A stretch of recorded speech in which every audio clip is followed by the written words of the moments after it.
Today I'm going diving with Bren and Brett, and they actually started without me, but I found this shell on the way out. I showed it to Bren and she thought it was so nice. Brett's out here trying to spearfish, and I had a cool idea where he would go into one side of the cave and I would go into the other side and maybe scare the fish towards him. I went down and I looked and I didn't see him anywhere. Did I go in the wrong hole? I mean, it's happened to me before. I wanted to try again and I gave him very careful instructions. Okay, I'm gonna go down first and then you go down on this side and wait like 5 seconds after I go. Then I'll be able to get into position and push all the fish towards you and you should be able to get one. So I went down and made my way through the tightest part of the tunnel to push all of the fish out, and then I saw him come through and I was like, all right bro, you got an easy shot. And he almost shot it straight at me. Luckily the cave was there to block the shot and he was like, dude, you were fine, I have good aim. And I was like, all right Brett, but you didn't catch any fish. It's Brett's turn to babysit, so now I'm gonna go diving with Bren and Camille.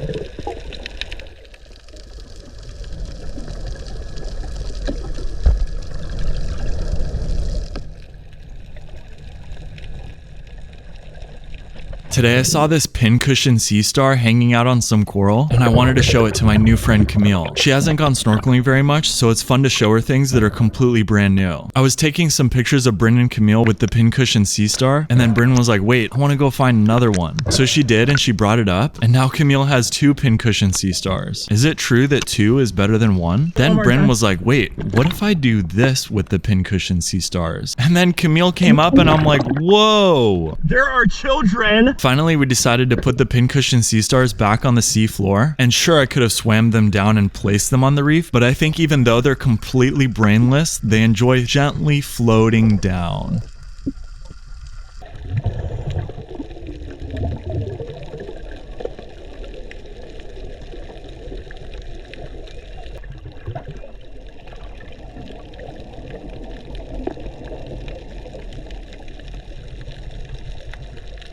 Today I'm going diving with Bren and her friend Camille, and we wanted to try to take some cool underwater pics, but Bren is still getting the hang of being comfortable while she sits at the bottom, and usually she doesn't last long enough for me to get a good picture. In this instance, when she went up to get a breath, I was about to swim up, and then I saw Camille swimming down too. I was like, all right, 2 for 1 picture deal. I don't have to go up and breathe. We kept trying to take pictures, but it was kind of difficult, and then the girls had the idea that they wanted to take one together. It wasn't working at first, but then when I told them my secret technique for taking pictures together, it worked like a charm and I totally nailed it. Oh, you guys were locked in. That was sick.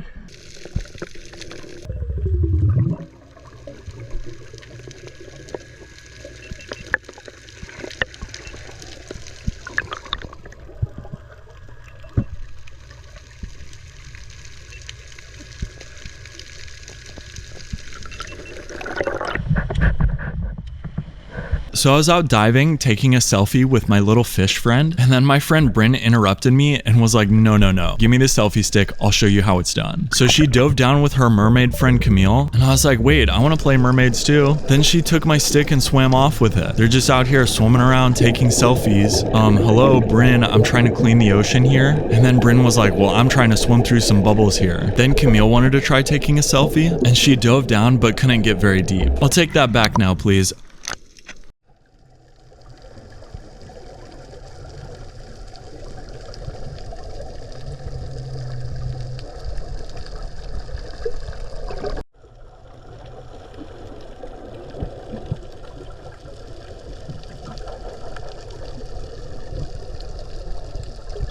Today I'm going diving with Bren and her friend Camille. Camille hasn't gone snorkeling very much, so I'm excited to show the both of them the amazing things that we can find here in the ocean. First, we saw this little sea turtle and he was so cute. The girls each swam down with him, and when I went up to the turtle for a quick interview, he told me he had no comment and just wanted to go back to eating his food. Then when we got out deeper, the water was so clear and we noticed this huge sea turtle down at the bottom. This guy is absolutely colossal. The girls couldn't hold their breath very long because he was so deep, deep, but I had to go down and show you guys how massive this thing's tail was. Okay, bro, you don't have to leave that thing hanging out, putting us all to shame over here. Next, he came up to the surface, and you really could get a sense of how big he was because he was like twice the size of Camille.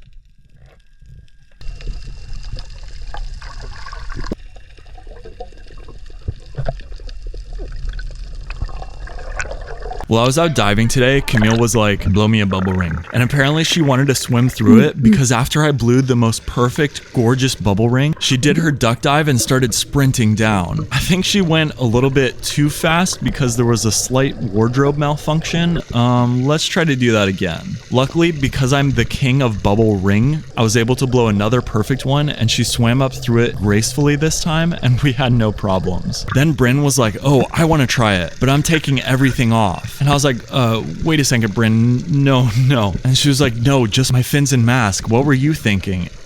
Yeah, that's what I was thinking. I was worried because her legs were moving so much it would mess up the bubble ring, but when she started to ascend, she just floated through it perfectly. Wow, that was awesome. Camille was having so much fun that she wanted to do it like 5 more times, and I was like, all right, I'm running out of bubble ring air over here.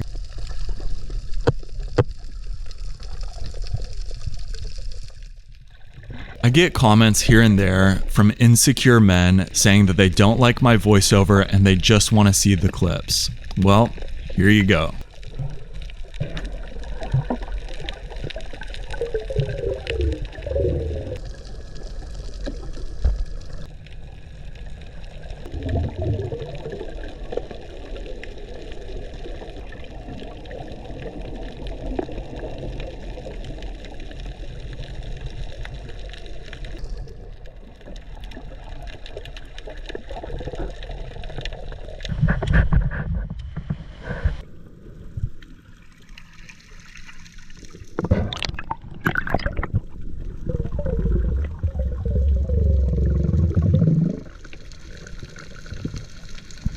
A couple days ago, I was diving here with my friend Bren, and she tried to take a selfie with the Buddha statue, and it went very wrong. Well, we're back, and she wanted redemption, and unfortunately, she has like a 2-second breath hold, so I was barely able to get a clip of her posing with the Buddha. Then Camille dove down, and she didn't do a Buddha pose, but at least she was able to last longer than like 4 seconds. I went up to the Buddha, and I asked him, "Oh, wise one, how do I stay on the path to enlightenment? You must always be calm and graceful in your movements." And I was like, okay, I will. Then when I got up to the surface, Bren was yapping about some video that she saw on Facebook by some other diver guy where he put an egg into a bubble ring and suggested that I should do that. Bren, he stole that idea from me. That's my video. And she wouldn't stop yapping about it, so I drowned her. I'm just kidding, she's fine.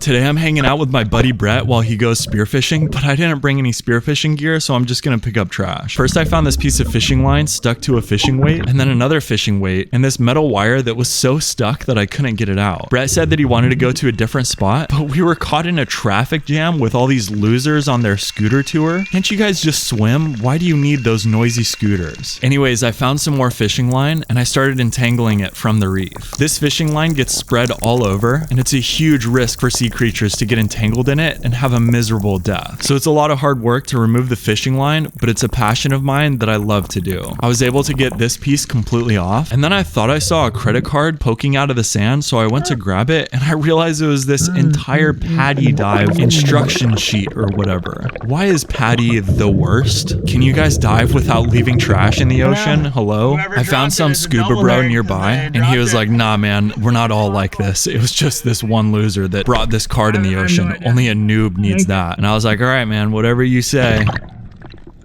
Come pick up trash with me in the ocean and help make the world a better place. First, I found this little piece of fishing line that was just gently stuck to the coral. That was so easy. Then I found the tiniest fishing weight I have ever seen. Then I found this cowrie shell nearby. It was pretty nice, but I could tell an octopus had cracked its shell to steal the animal out of it. Then I found another fishing weight attached to a fishing line and this huge cone snail. This thing is massive. I'm gonna put it here a little bit more secluded so that somebody else doesn't find it. Then I found this really nice miter shell. Whoa, Well, at least it was nice on one side. Why is it so ugly on the other side? When I went to put the shell back in the cave, I noticed something deep inside. So I penetrated deep into this hole and found this little tattered piece of cloth. It's pretty rare to find trash deep in a cave like that, so I was really surprised to see this. Then I found one more fishing weight that looks like it's been corroding there for 50 years. Okay, that's all the stuff we saw. Bye.